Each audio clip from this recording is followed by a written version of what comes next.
اللہ نے مجھے پیدا کیا، اگر میں سوچوں میں کیوں نہ اللہ سے ملوں، کیوں نہ ملوں؟ دیکھو اس نے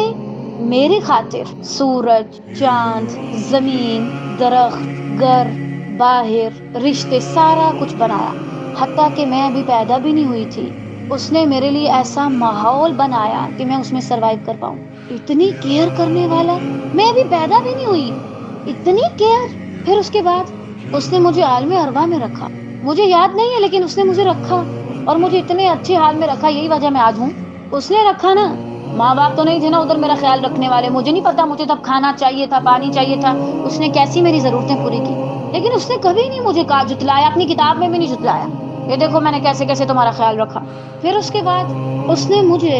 میری ماں کے پیٹ میں رکھا، وہ چاہتا تو میرا ایک ہاتھ نہ بناتا، وہ کر سکتا تھا نا، اس نے اتنی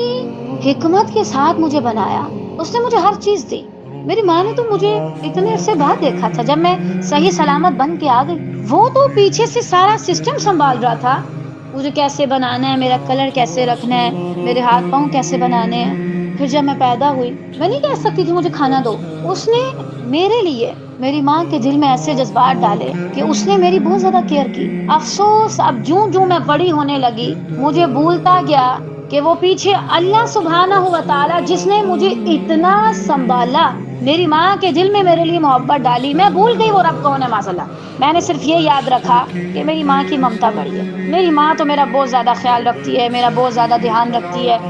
بس وہ مجھے ماں یاد رہی جو میرے سامنے میری کیئر کر رہی تھی۔ پھر آہستہ آہستہ میں نے اللہ کو بلانا شروع کر دیا، جوں میں بڑی ہوتی گئی میرے رشتے بڑھتے گئے، مجھے اور رشتے سمجھ آنے لگے، اور ان رشتوں کی وجہ سے میں نے اللہ کو بہت کہیں پیچھے چھوڑ دیا ماذاللہ اپنی زندگی میں، یہ سوچا ہی نہیں کبھی کہ مجھے اس کو بھی راضی کرنا چاہیے۔ پھر یوں اللہ سے دور ہوتے ہوتے ہم بڑے ہو